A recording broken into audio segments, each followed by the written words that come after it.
হচ্ছে। তো বিকেলে মাকে রথে করে নিয়ে বেরোবো, মা পাড়া ঘুরবে, মায়ের দর্শন পাবে সকলে। তো তোমরা সবাই দেখতে থাকো। দেখো গাছেতে কত সুন্দর সুন্দর ফুল ফুটেছে। আর এই হচ্ছে আমাদের মা, জগৎজননী আনন্দময়ী মা। মা এবার রথে উঠে একদম প্রস্তুত, রথে করে ঘুরছে। এখনো ফুল দিয়ে সাজানো হয়নি অবশ্য, আর কিছুটা ভিডিওর পরে আছে দেখো যে সাজানো আছে ফুল দিয়ে। মা অনেকটা বেশ ঘোরে রথে করে, মাকে নিয়ে বের হয়, সকলে দেখে মাকে। আর এ থাকো মাকে নিয়ে ঘুরতে ঘুরতে দেখতে পেলাম একটা বড় বিশাল রথ আসছে। কত মানুষ, কত লোকজন দেখো। এটা আমাদের বাড়ির সামনেরই একটা মন্দিরের রথ। তো তোমরা সবাই দেখে জানিও কেমন লাগছে। এবং নেক্সট অনেক ভিডিও আছে। এই ভিডিওটা একটু লং হতে চলেছে, কারণ মায়ের রথযাত্রা উৎসব পালনের কিছু কিছু ছোট ছোট ভিডিও দেওয়া আছে। একার হাতে সবটা ভিডিও করে রাখতে পারি না আর কি, তাই কারণে যতটা পারি শেয়ার করার ততটা চেষ্টা করি আর কি। তো তোমরা একটু জানিও।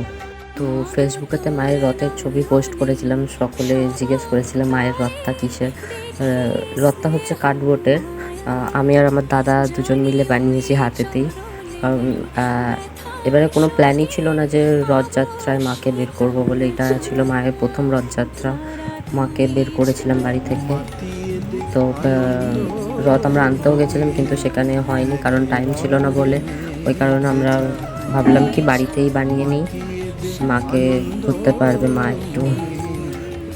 তো যখন মাকে, এটা হচ্ছে রথ থেকে নামানোর পরের কিছু ছবি, এবং মাকে নিয়ে যখন রাস্তায় বেরিয়েছে বিভিন্ন লোকের কাছে বিভিন্ন রকমের কথা শুনতে হয়েছে। তারা মাকে নিয়ে আবার রথের পর ঘোরে নাকি, তারা মায়ের রথ হয় নাকি। আমি একটাই কথা বললাম, একটু খোঁজ নিয়ে দেখুন, বা দেখুন তারাপীঠেও রথ হচ্ছে, সেখানেও জগন্নাথের রূপে মাকে রথে করে পুরো ঘোরানো হচ্ছে। একটু আপনি হয়তো এটা জানেন না, তাই কারণে আমার এই নতুন ভাবনাটা। তো আমার হয়তো বাড়ির আশেপাশের মানুষজন এবারে জানতে পারলো যে তারা মায়ের রথযাত্রা হয় বলে।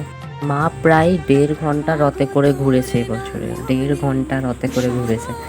আর বহু লোক মাকে দেখেছে, প্রণাম করেছে, মা মাকে ভালোবাসা দিয়েছে সকলে। তো এবারে তোমরা জানাও কেমন লাগলো মায়ের রথযাত্রা।